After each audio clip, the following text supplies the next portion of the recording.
ప్రపంచ ప్రఖ్యాత గండికోటలో 2026 ఉత్సవాలు ఘనంగా మొదలయ్యాయి. వివిధ రకాల సాంస్కృతిక కళా వైభవంతో ప్రారంభమైన ఉత్సవాలు చూపరులను ఆకట్టుకున్నాయి.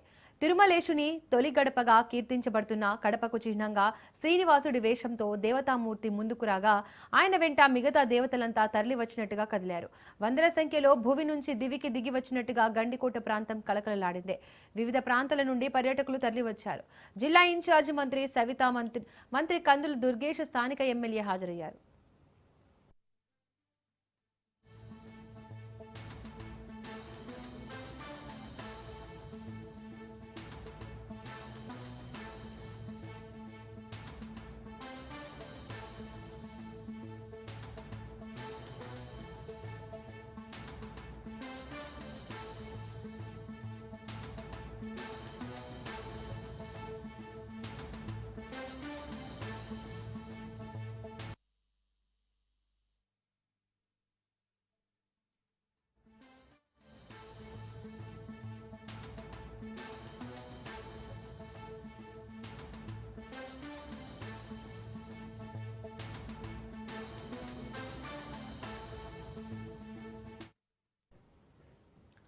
ప్రపంచ ప్రఖ్యాత గండికోటలో 2026 ఉత్సవాలు ఘనంగా మొదలయ్యాయి. వివిధ రకాల సాంస్కృతిక కళా వైభవంతో ప్రారంభమైన ఉత్సవాలు చూపరులను ఆకట్టుకున్నాయి.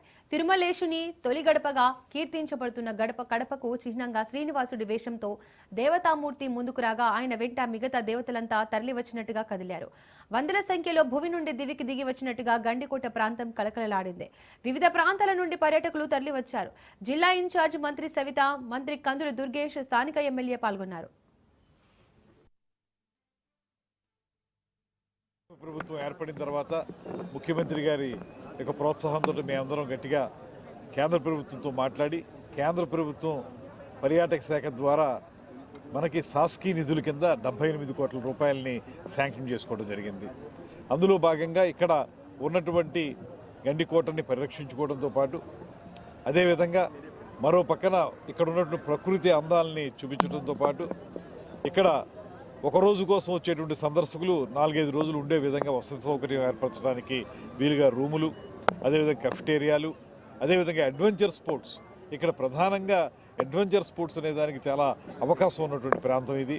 అడ్వెంచర్ స్పోర్ట్స్కి సంబంధించిన ట్రైనింగ్ సెంటర్ను కూడా ఇక్కడ ఏర్పాటు చేయాలనేటువంటి కార్యక్రమం. ఇలా వీటిని చేస్తూ దీంతోపాటు కనెక్టివిటీకి సంబంధించింది ఇవాళ ఇక్కడ స్థానికంగా ఉన్నటువంటి ప్రజాప్రతినిధి శ్రీ ఆదినారాయణ రెడ్డి గారు, ఆయన కూడా ఇక్కడ పంచాయతీరాజ్ శాఖ వారి సహకారంతో ఇక్కడ కనెక్టివిటీని, రోడ్ల కనెక్టివిటీని ఏర్పాటు చేయటం, చుట్టూ R&B రోడ్ల కనెక్టివిటీని పెంచడం, ఇలా చేసుకోవడం ద్వారా దీనికి వచ్చేటువంటి సందర్శకులకి ఇబ్బంది లేకుండా వారు సులువుగా ఈ ప్రాంతానికి చేరుకుని ఇక్కడ అందాలను చూసే విధంగా చేయాలనేటువంటి కార్యక్రమం. దాంతోపాటు ఈ మధ్యకాలంలో పర్యాటక రంగానికి ముఖ్యమంత్రి గారు ఇచ్చినటువంటి పారిశ్రామిక హోదా, పరిశ్రమలకు ఏ రకమైనటువంటి ఇన్సెంటివ్స్ ఇస్తున్నామో ఆ ఇన్సెంటివ్స్ ఇవ్వడం అనేటువంటి కార్యక్రమం వల్ల ఇవాళ ఇక్కడ పబ్లిక్ ప్రైవేట్ పార్ట్నర్షిప్ పద్ధతిలో అనేక పెట్టుబడులు పెట్టడానికి అనేక మంది ముందుకు వస్తూ ఉన్నారు. అందులో భాగంగానే ఒబరాయ్ హోటల్ వాళ్ళు కూడా ఇక్కడికి వచ్చి 5 స్టార్ హోటల్ ఇక్కడ నిర్మించడానికి సిద్ధంగా ఉన్నారు. తాజ్ హోటల్ వాళ్ళు వచ్చారు. అదేవిధంగా అట్మాస్ఫియర్ కోర్ అనేటువంటి వారు కూడా ఇక్కడ కడితే ఎలా ఉంటుందనేటువంటి ఆలోచన కూడా చేస్తున్నారు. ఇవన్నీ ఎందువల్ల జరుగుతున్నాయంటే ఒక పక్కన గండికోటకు ఉన్నటువంటి ప్రాముఖ్యత ఒక పక్కన ఉండగా మరో పక్కన ప్రభుత్వం యొక్క ప్రోయాక్టివ్ రోల్ వలన ఇవన్నీ జరుగుతూ ఉన్నాయి. ప్రభుత్వం